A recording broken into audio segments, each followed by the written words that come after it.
Bonjour, bienvenue à toi aujourd'hui. J'espère que tu te portes bien.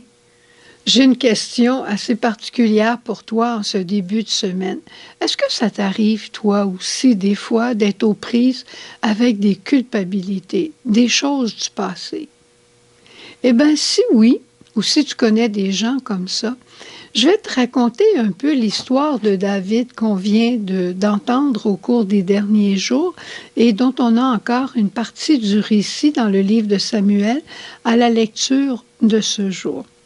C'est aussi la fête de Don Bosco, alors en passant, bon anniversaire à tous les Salésiens, les Salésiennes, bon anniversaire à tous ceux aussi qui ont peut-être déjà été Salésiens et qui continuent de garder, de vénérer Don Bosco comme un géant de la charité et de la sainteté.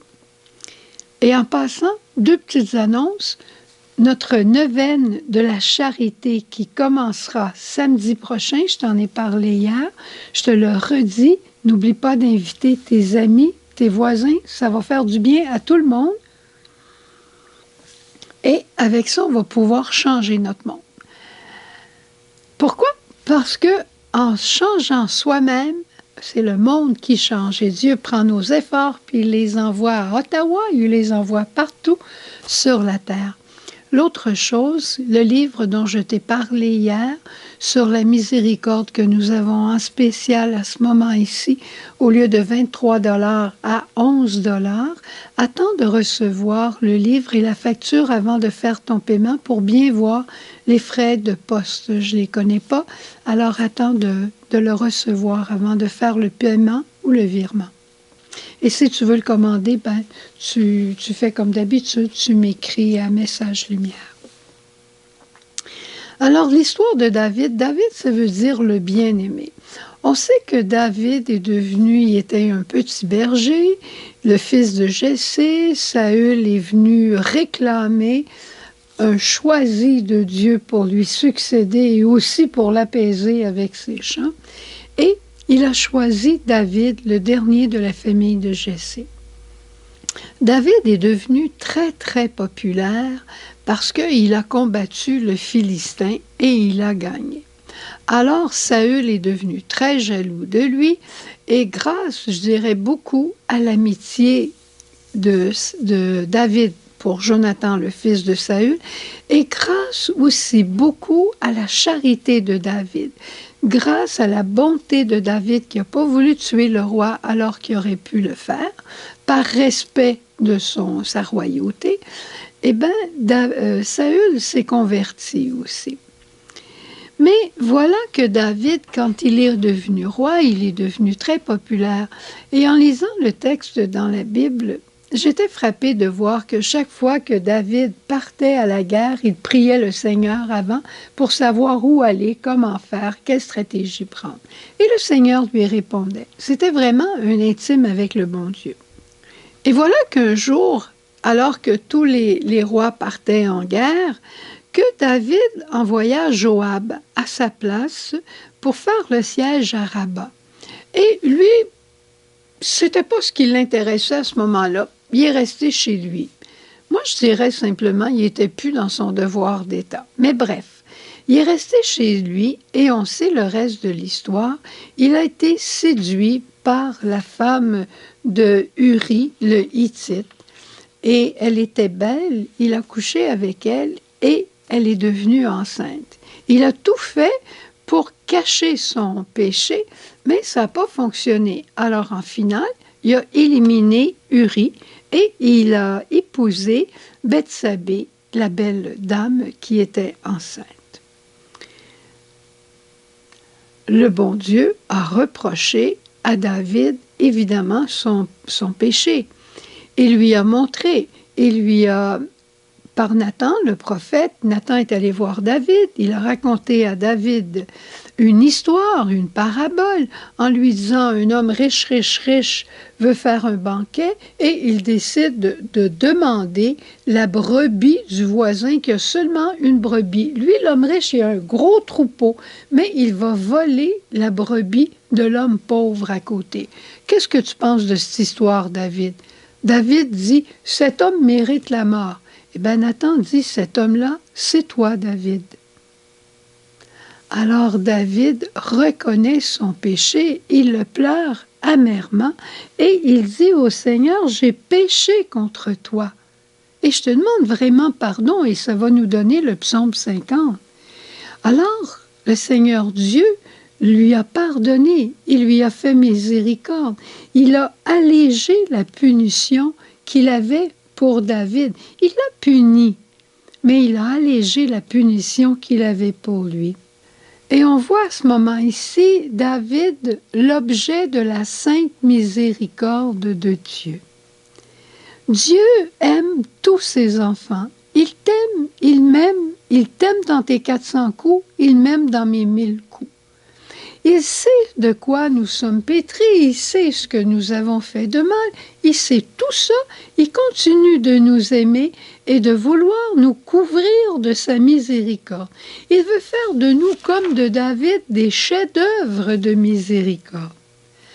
Alors, on appellera David le Saint Roi David, et Jésus dira que je suis de la descendance de David. Dieu ne se cache pas de l'homme pécheur. Il ne s'identifie pas à l'homme pécheur. Par contre, Jésus va se faire homme, pleinement homme, portant sur lui notre péché pour nous sauver et nous en libérer. Qui crois-tu qui est le plus beau? Le David d'avant la chute ou le David après la chute? Tu as raison. C'est le David après la chute.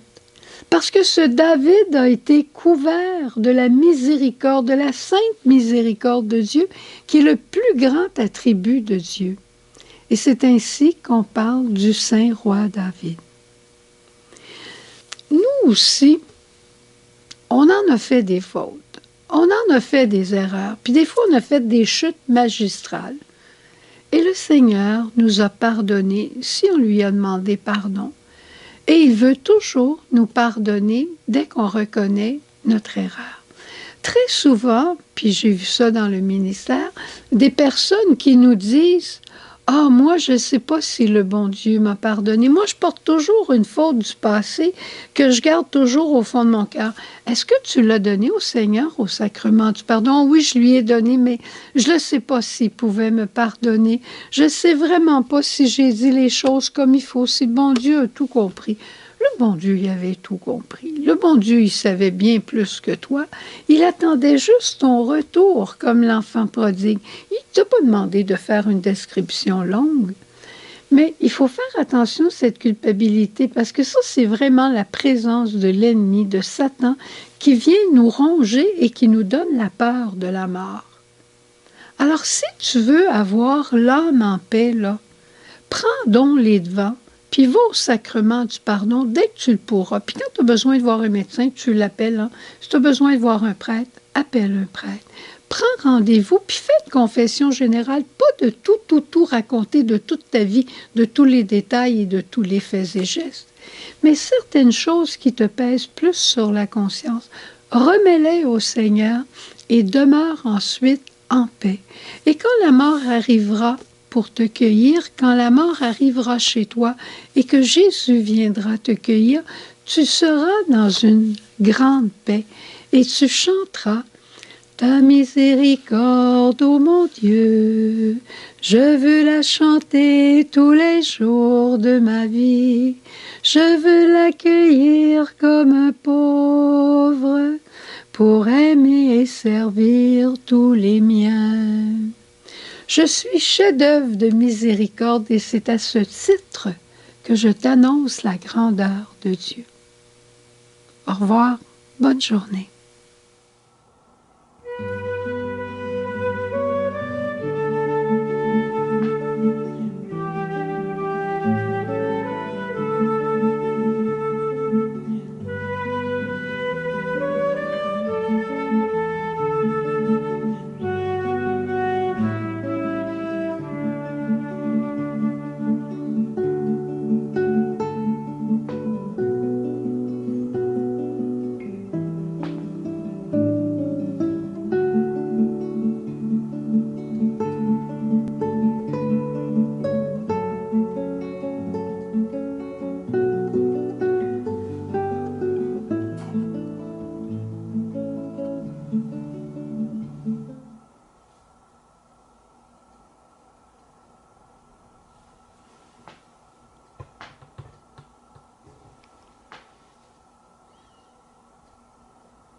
que je